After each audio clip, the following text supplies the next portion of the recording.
સુરતમાં કથિત પત્રકાર તોડકાંડમાં તપાસનો ધમધમાટ ચાલી રહ્યો છે। રઉફ ઉર્ફે રહુબ બોમ્બેવાલાની પોલીસે અટકાયત કરી છે। રઉફ બોમ્બેવાલા સુરત શહેર કોંગ્રેસના પૂર્વ મહામંત્રી છે। G24 ન્યૂઝ ચેનલના 3 સામે એફઆઈઆર અને 2ની અટકાયત કરવામાં આવી। અઝહર ગનીભાઈ કુરેશીની પણ અટકાયત। આઝમ અમારી સાથે જોડાઈ ગયા છે। આઝમ, હાલમાં પોલીસ દ્વારા શું કાર્યવાહી કરવામાં આવી રહી છે આ તમામ લોકો સામે?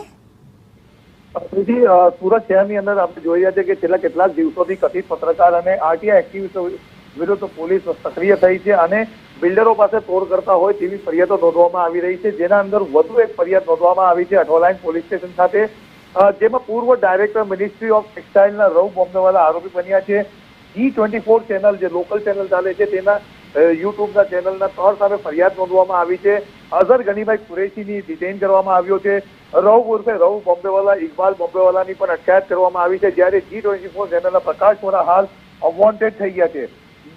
મેટર ન્યૂઝ ચેનલમાં નહીં ચલાવવા માટે રોકડા રૂપિયા માંગ્યા હતા અને 50,000ની ખંડરી પેટે કરી હતી ઉઘરાણી તેવો ફરિયાદમાં ઉલ્લેખ કરવામાં આવ્યો છે।